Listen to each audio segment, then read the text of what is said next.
প্রধান উপদেষ্টার সঙ্গে তারেক রহমানের বৈঠক হওয়াকে রাজনৈতিক সহাবস্থানের জায়গা থেকে আমরা ইতিবাচক হিসেবে দেখি।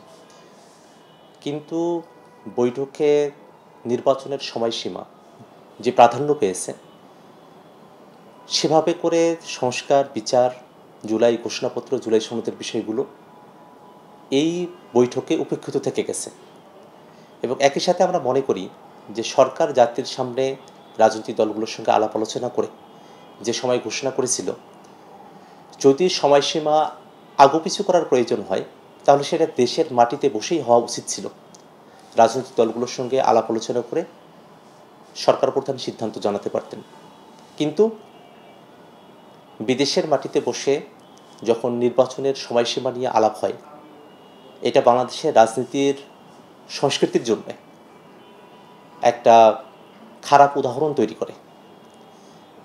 নির্বাচনের জন্য সরকারের তরফ থেকে যে সময়ই ঘোষণা করা হয়েছে, এনসিপি মনে করে যে সেই সময়সীমার ব্যাপারে আমাদের কোনো আপত্তির জায়গা নেই। কিন্তু এই অন্তর্বর্তীকালীন সরকার শুধু একটা নির্বাচন আয়োজনের জন্য গঠিত হয়নি। বাংলাদেশ রাষ্ট্রটি আগে যেভাবে চলেছে, যে কাঠামোটা চলেছে, সেই কাঠামোগুলো পুনর্গঠন করে সংস্কারকে সম্পন্ন করে নতুন একটি গণতান্ত্রিক ক্ষমতার বিকেন্দ্রীকরণকে মাথায় রেখে একটা কাঠামো রাষ্ট্রকে উপহার দিয়ে এই সরকার নির্বাচন আয়োজনের দিকে যাবে।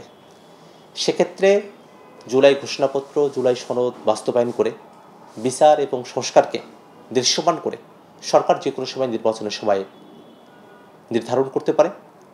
একই সাথে নির্বাচন আয়োজনের ক্ষেত্রে লেভেল প্লেয়িং ফিল্ড, মাঠ প্রশাসনের যে নিরপেক্ষতা, সেই বিষয়গুলোতে ধোঁয়াশার জায়গা তৈরি হয়েছে, সেগুলোতে স্বচ্ছতা নিয়ে এসে, নিরপেক্ষতা নিয়ে এসে এবং সকলের জন্য সমান সুযোগের জায়গা নিশ্চিত করে সরকার যেন নির্বাচন আয়োজনের দিকে অগ্রসর হয়, সে কথাই আমরা বলে এসেছি। নির্বাচনের আগে জুলাই সনদ, জুলাই ঘোষণাপত্র এবং সংস্কার এবং বিচারকে উপেক্ষা করে যদি নির্বাচন আয়োজনের দিকে সরকার অগ্রসর হয়, সেটা দেশীয় কোনো রাজনৈতিক দলের চাপে অথবা দেশের বাইরের কোনো চাপেও যদি সরকারকে এটা করতে হয়, তাহলে বাংলাদেশের মানুষের কাছে সেই নির্বাচনটা গ্রহণযোগ্য হবে না। আমরা এনসিপিতে যারা আছি এবং দেশের মানুষেরা আমরা মনে করি যে অবশ্যই বিচার সংস্কারকে দৃশ্যমান করেই সরকারকে নির্বাচনের দিকে অগ্রসর হতে হবে।